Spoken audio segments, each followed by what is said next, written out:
All right, I'm going to go over how to fill out a contract appropriately and also to how to use the laminate at the very end to address two concerns that you're going to have: getting their credit card number and their social security number. As said in the previous portions of this DVD, asking for the credit card and social, if you do it correctly, it's not going to be a problem. So I'm going to start with that. All you have to have to qualify is a credit card that has at least $1 worth of room on it. Is that a problem? No. Okay, good. And then also ask for a social to verify that you've never had dish before. And you've never had dish before, have you? No, I haven't. Okay, good. Slide this back to the end of the binder. Then you start filling out the contract. At this point, you say, does this sound pretty good? Yeah, it sounds pretty good. Okay. Do you want to give it a try? You have nothing to lose? Sure, I'll give it a try. Okay, when are you normally home? I'm home about this time. So if I had an installer come by tomorrow or the next day about this time, would that be okay with you? Yeah, that'd be fine. Okay, tomorrow or the next day? Tomorrow. Okay, and you come here and you fill out the agreement. Let's say it's the 25th, and they give you a particular time. They say they're going to be home about 3 o'clock. If you say that and say, okay, if I had an installer show up anytime between 3 and 5, would that be okay with you? You want to under promise and over deliver here. In other words, if they say 3, tell them that your guy is going to show up within a 2-hour block of time. So 3 to 5 p.m. is his arrival time. Okay? At that point, you're going to ask for their name. And what was your first name? His name is John Miller. Normally, I like to have them spell their last name. Miller, is that M-I-L-L-E-R? Yes, okay, good. And they say, and what was your address? They give you the address and the city. Let's say it's in Salem, Oregon. Make sure that as you're filling this out that all of this is legible. You want to, I don't like to give the contract to another person to have them fill it out. I like to fill it out so that I can guarantee that it's legible to a certain extent. Obviously, you don't have to win some handwriting contest, but make sure it's legible. Then you ask for the 2 phone numbers if possible, their home phone number right here. Let's say it's 503-555-1111, and then they give you a work number at this point, 503 something. At this point, I'm going to ask for an email address. When they ask why you need that, just tell them because if we have a hard time getting in touch with you or if we have to change the installation appointment, we like the email. And so get the email. Let's say it's johnmiller@aol.com. Great, you get that information. At this point, some salesmen like to jump over here to the right side of the contract, fill out the left side of the contract first, and I'll explain why. As you get down here, if a person wants to get a DVR, let's say they're going to get a 522 on their main TV and a 322 on the others. Then basically you've got both receivers written here. They're going to have a digital home advantage, a 12-month agreement. So you just mark that box. And then you mark which programming they want. Let's say they wanted the 120 and also HBO and outdoor channel. You just add those into those other boxes. And then you get down here. Now what I like to do is just read straight off the contract what Dish Network requires of the customer. And the reason I'm doing this is because as I read it again, I've already told them using the laminate that I'm going to need a credit card with $1 worth of room on it, and I've also told them that their social is going to be required as well. This tells them that again a second time, and you can use this to prepare them to actually ask for it. So at this point I just read it. First of all, let me just go ahead and read to you the requirements of Dish. First of all, you pay a $49.99 activation fee like we talked about before, and you receive a $49 credit on your first bill.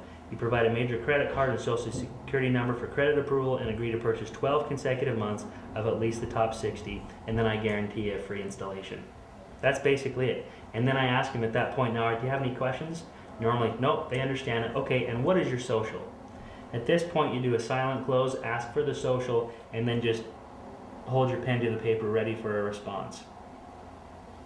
At this point, let's say they give it to you.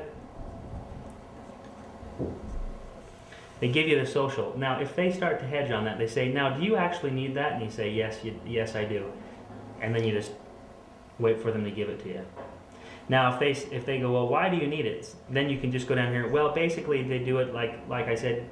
You need to verify that you've never had Dish before to make sure you're a first-time customer, and to make sure that you credit qualify. And they go, okay, and then they'll start to give you the information. But again, use the silent close with this. Make sure that whenever you give a response, have confidence in the response enough to just wait for them to say okay and give you the number. If they start to hedge a little bit more on that, there's a couple options with the social. I like to just flip the contract over to the carbon copy and point out that these lines on the other side are blacked out. And I say, and just so you know, we care about your security as far as this goes.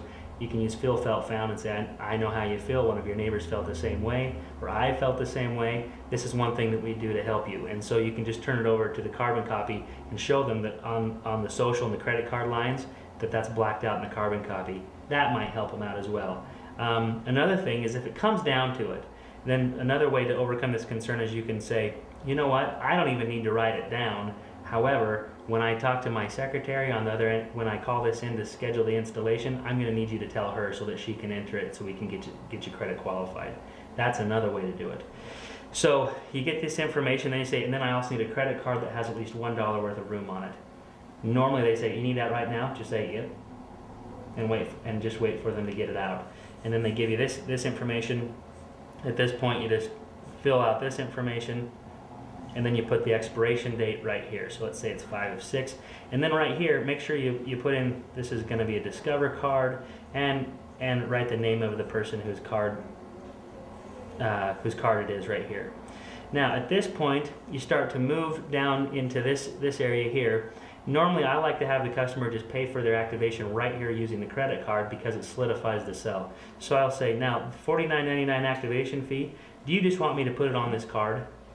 And if they'll say, oh yeah, just go ahead and put it on the card. So you write $49.99, check the credit card box, and then I'll say, normally if anyone gets a DVR or a high definition receiver, I recommend a 5-year warranty that we sell. It's only $40, which is only 60 cents a month. Do you want to do that?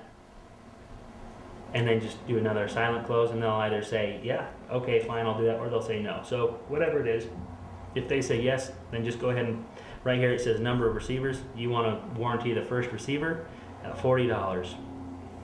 Right here, any upgrade fees or anything like that you want to be aware of. At this point, there isn't anything that we're going to add any additional fees. This person lives in Oregon, there's no sales tax, and so you just write the combined price right there, $89.99. Now at this point, you're going to just get on the phone, and while I'm on the phone, I actually like to, like if I'm on hold or something like that, I start to fill out this other information, like my name, the actual date, and I don't know who the installation tech is yet, but I'll find out while I'm on the phone when I'm scheduling the appointment. And then you're calling for the claim ID number right here. So when you call, you ask your secretary or your admin, yeah, I need a claim ID number. They're going to ask for this information, and then give you the claim ID number, which is normally about 7 digits long. At this point, you also say, and they also would like to put do the $49.99 on this card, and so then they also give you a number here. This reference ID number, this is where you put the number that verifies that they use their credit card. So you fill this out as well. Okay, once that's done, I hang up with the secretary. I know who my installer is some of the times. If I do, I'll just go ahead and fill that in right there. And then I just turn this around to the customer, hand them the pen, and say, I just need this so that you know that there's a 12 consecutive months to keep the service on. And I hand them the pen and let them fill that out. That's basically it. But just recognize that the reason I got that person to give me the social and the credit card was because I prepared them with the laminate by pointing out here the credit card and the social on it, and then I prepared them again by reading to them the promotion, and then I asked for it using silent closes on right here when I asked, and what's your social, and I need a credit card that has at least $1 worth of room on it.